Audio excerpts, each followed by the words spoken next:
Hello again. It's me, Cameron.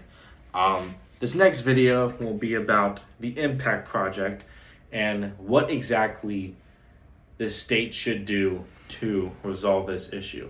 So realistically, the first step I have is to basically have a survey done out through the entire county.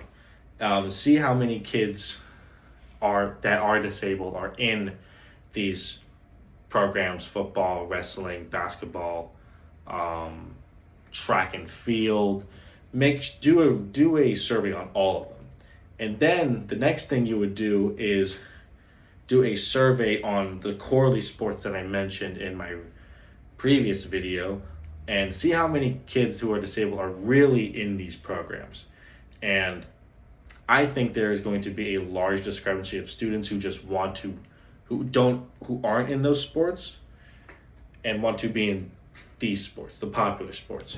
Now the second step I have is to see how much money can be made, because everyone likes money. I mean, if you don't like money, I mean that if you don't like $6 or $7, there's a big problem. You know what I'm saying? So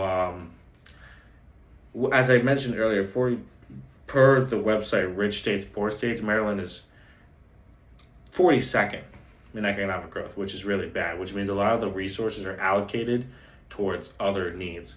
Obviously, the Francis Scott Key Bridge and the other events going on, but not a lot of resources are really focused towards students with disabilities in sports in Montgomery County. So the third thing I have, it's the big part. If we would implement a state law that would be required that 2 students with disabilities must be on every single team, whether it's basketball or football or whatever, they have to be on the team.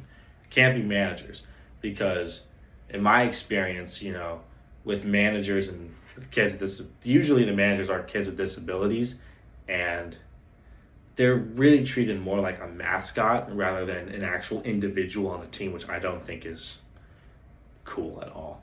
The fourth step, if this law were to be in place, is to have mandatory inclusion practices for the coaches. Now, a coach does not need to know every single disability in the world, but if it comes to the point where they don't know this disability, they should do research on it. That is arguably the most important part of the coaching, because if you don't know, then there's no communication, and then everything falls apart.